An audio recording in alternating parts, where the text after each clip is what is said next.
কয়েকদিনে ব্যবধানে জোড়া ধাক্কা। প্রথমে রাষ্ট্রপতি নির্বাচনে কোণঠাসা হয়ে পড়া, তারপর রাজনৈতিক পুনরুত্থানের ভিত্তিভূমি সিঙ্গুরে আইনি লড়াইয়ে জোরালো ধাক্কা।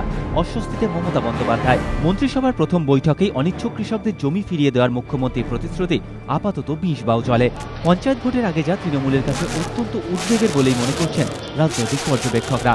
যদিও আদালতের রায়ের ফলে তৃণমূলের সাপে বর হলো বলে ধারণা রাজনৈতিক মহলের অপর একটি অংশের। তাদের যুক্তি, জমি ফেরত দেওয়ার ক্ষেত্রে যে আইনি জটিলতা তৈরি হওয়ার প্রবল আশঙ্কা ছিল, আদালতের রায় আপাতত তার থেকে রেহাই পেয়ে গেলেন মমতা বন্দ্যোপাধ্যায়। কলকাতা হাইকোর্টের রায়ের পর বল এখন আদালতের কোর্টে ঠেলে তৃণমূল নেতৃত্ব সহজেই দাবি করতে পারবে তাদের সদিচ্ছা থাকলেও আইনের মারপ্যাচেই জমি ফেরত দেওয়া সম্ভব হচ্ছে না, যা তাদের অনিচ্ছুক কৃষকদের ক্ষোভ সামলাতে সাহায্য করবে।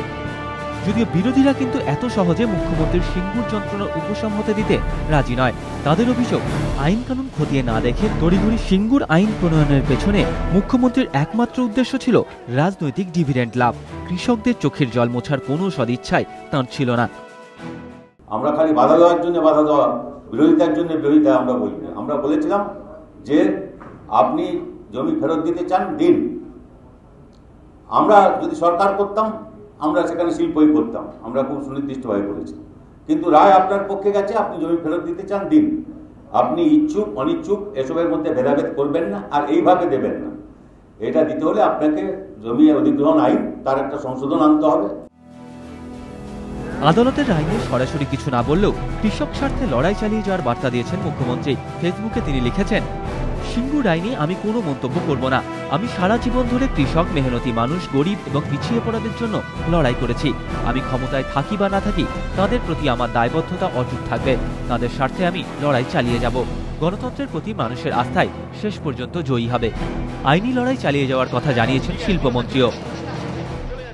অনিচ্ছুক কৃষকদের সিঙ্গুরের জমি রক্ষার আন্দোলন, কৃষি জমি রক্ষার কমিটির, ভূমি রক্ষা কমিটির যে আন্দোলন এবং যারা ক্ষেত মজুর তাদের স্বার্থকে রক্ষা করবার জন্য আমরা কমিটেড। ভয় কাদের? গণতন্ত্রকে যারা ভয় পায় তারাই সেখানে দাবি করছে গণতন্ত্রের কথা। তবে মুখ্যমন্ত্রী বা শিল্পমন্ত্রী যাই বলুন না কেন, সিঙ্গুর নিয়ে কলকাতা হাইকোর্টের ডিভিশন বেঞ্চের এই রায় আগামী দিনে রাজ্য রাজনীতিতে কি প্রভাব ফেলবে তা নিয়ে ইতিমধ্যে শুরু হয়েছে জোরালো জল্পনা।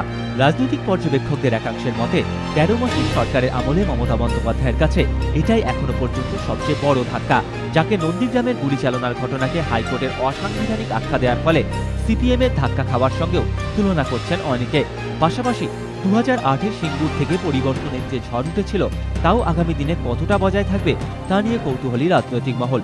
কারণ জনপ্রিয়তায় যে কিছুটা হলেও ঘাটতি দেখা দিয়েছে তা 18ই ডিসেম্বর সিঙ্গুর দিবসের দিনই বুঝতে পেরেছেন তৃণমূল নেতারা। মুকুল রায়, পার্থ চট্টোপাধ্যায়ের উপস্থিতিও মেরে কেটে হাজার দেড়েকের বেশি লোক টানতে পারেনি সেদিন। এবার হাইকোর্টের এই রায় সিঙ্গুর রাজ্য রাজনীতির গতিপথকে কোন দিকে এগিয়ে নিয়ে যায়, এখন সেদিকেই সবার নজর। এবিপি আনন্দ।